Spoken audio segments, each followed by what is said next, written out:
Essayez d'imaginer la situation suivante. Votre équipe développe la monoplace la plus rapide de tout le championnat. Vous dominez à peu près une saison complète. Décrochez la Coupe des constructeurs avec 6 étapes restantes. Ces deux concurrents occupent les premières places du classement général depuis plusieurs mois. Reste que lors de la dernière course de la saison, le risque est réel de voir le trophée individuel échapper à Max Verstappen. Cela ressemble à une intrigue cinématographique, mais cela décrit la situation difficile à laquelle l'équipe britannique de Woking sera confrontée ce dimanche lors de la course finale. Le plus surprenant est que l'équipe elle-même ait préparé ce scénario incertain. Des choix controversés, des réglementations internes nébuleuses et une mentalité de libre concurrence entre concurrents pourraient coûter la réalisation la plus prestigieuse du sport automobile mondial. Martin Brundle, l'une des voix les plus influentes dans les stands et ancien concurrent avec des décennies d'expérience sur les pistes, a été direct. Pour lui, si l'équipe perd ce litige parce qu'elle a refusé de mettre en œuvre les déterminations internes, les dégâts seront colossaux. Selon ses propres mots, ce serait une catastrophe aux proportions nucléaires. Lorsqu'une personne aussi crédible que Brundle recourt à des termes de cette ampleur, cela signifie que la situation est réellement devenue incontrôlable. Analysons les chiffres pour comprendre la gravité de ce moment. Lando Norris arrive dans l'étape décisive avec 12 points d'avance sur Verstappen. Oscar Piastri est immédiatement derrière, séparé du Néerlandais par seulement 4 points. En observant froidement, la situation semble calme pour le concurrent britannique. Or, quiconque suit la catégorie reine sait que 12 points peuvent disparaître dans un départ difficile, dans un contact non désiré, dans une panne mécanique. 3 mois plus tôt, le panorama était radicalement opposé. Piastri menait avec 34 points d'avance sur Norris. Verstappen était impressionnant à 104 points de la tête. Toute approche du quadruple champion semblait irréalisable. Mais c'est arrivé. Et cela s'est produit précisément parce que l'équipe a insisté pour préserver l'égalité de traitement entre ses concurrents lorsque les circonstances exigeaient des positions fermes. L'équipe se retrouve désormais coincée. Zak Brown a déclaré ouvertement qu'il n'hésiterait pas à émettre des ordres internes si nécessaire. Si au cours de la course, il s'avère qu'un seul concurrent a une réelle chance, l'équipe prendra les mesures appropriées pour assurer la victoire. Ce serait fou de faire autrement, a déclaré le plus haut dirigeant. Le récit s'est complètement transformé. Depuis des mois, l'idée de conditions équivalentes pour Norris et Piastri s'est répandue. Les fameuses directives internes ont été établies précisément pour empêcher les privilèges. Cependant, lorsque le championnat atteint son moment crucial et que Verstappen réapparaît comme une menace concrète, la belle philosophie théorique rencontre la dureté implacable de la compétition. Et c'est précisément là que réside la question la plus sensible de ce récit. Piastri a été pénalisé à plusieurs reprises tout au long de l'année pour cette même politique égalitaire. Sur la scène italienne, le règlement intérieur a gêné l'Australien. Lors de la course suivante, sous une pression excessive, il a commis une erreur et a chuté. Dans une autre épreuve asiatique, il s'est encore une fois retrouvé désavantagé en raison d'une décision stratégique. Dans la course courte américaine, essayant d'imposer un rythme rapide, il a perdu le contrôle et est entré en collision avec Norris. Chacun de ces épisodes consommait l'avantage que Piastri avait acquis.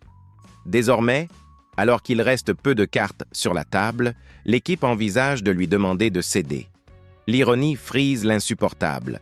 Brundle a été précis dans sa description de cette impasse. Il a déclaré que l'équipe est condamnée quelle que soit l'alternative choisie. S'il impose des déterminations internes, on lui reprochera d'abandonner la philosophie défendue tout au long de la saison.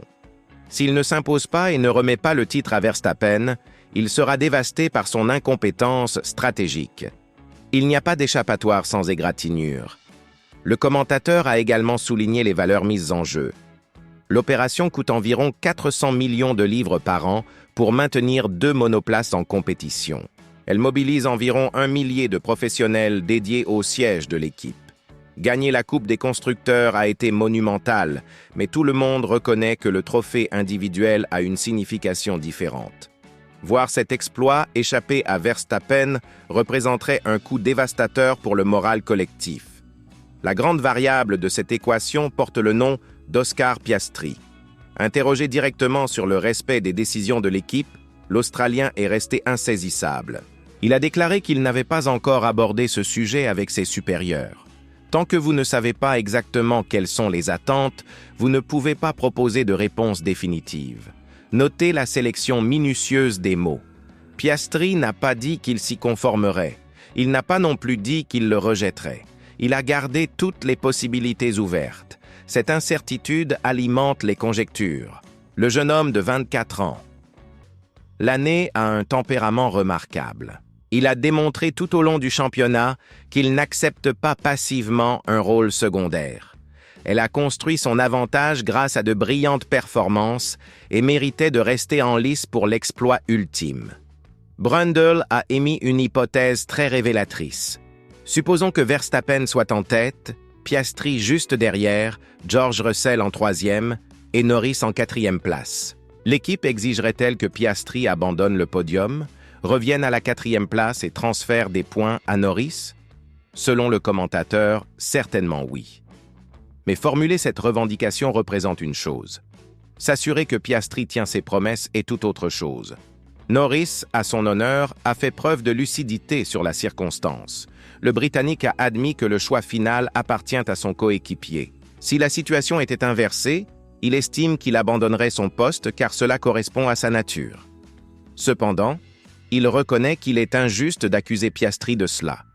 La vérité inconfortable est que l'équipe a construit ce piège seule. La philosophie des règles internes égalitaires semblait élégante en début de saison. Projeter une image d'une équipe équilibrée et contemporaine.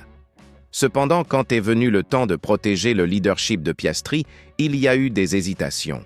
Lorsqu'il a fallu prendre des décisions impopulaires pour maximiser les scores, la diplomatie a prévalu. Le rival italien l'a vécu douloureusement il y a quelques années avec ses deux pilotes en conflit. L'équipe autrichienne a vite compris et a toujours souligné qui occupait la position prioritaire. L'équipe allemande a dominé une époque précisément parce qu'elle savait gérer la dynamique entre ses principaux concurrents. La voie médiane dans les conflits des catégories principales mène généralement à l'échec. La pression sur Andrea Stella sera immense ce dimanche. Le commandant italien devra prendre des décisions instantanées qui pourront façonner l'héritage. Si Piastri se positionne devant Norris et doit céder le passage, qui transmettra l'ordre? Comment sera-t-il communiqué? Et si l'Australien refuse? Toutes ces questions pèsent sur le circuit final. Martin Brundle a raison. La possibilité de rupture existe quelle que soit la voie adoptée.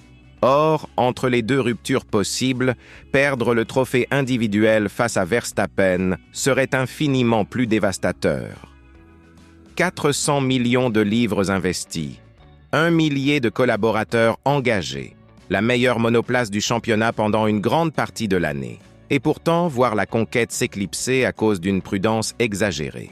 La saison 2025 de cette équipe restera dans les mémoires comme celle qui a rempli toutes les conditions et a tout laissé passer entre ses doigts.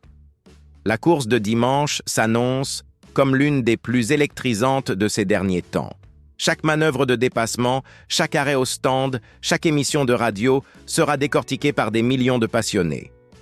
La question qui revient sans cesse est inévitable. Si le moment décisif survient, Oscar Piastri l'acceptera-t-il? Et si vous ne vous y conformez pas, quelles seront les conséquences? Partagez votre point de vue dans les commentaires. L'équipe doit-elle imposer des déterminations internes? Piastri devrait-il être d'accord? Ou Verstappen mérite-t-il de gagner s'il réussit ce retour épique? Si ce contenu vous a apporté une valeur ajoutée, laissez un like, abonnez-vous à la chaîne et activez les notifications pour suivre chaque évolution de cette fin de saison mémorable.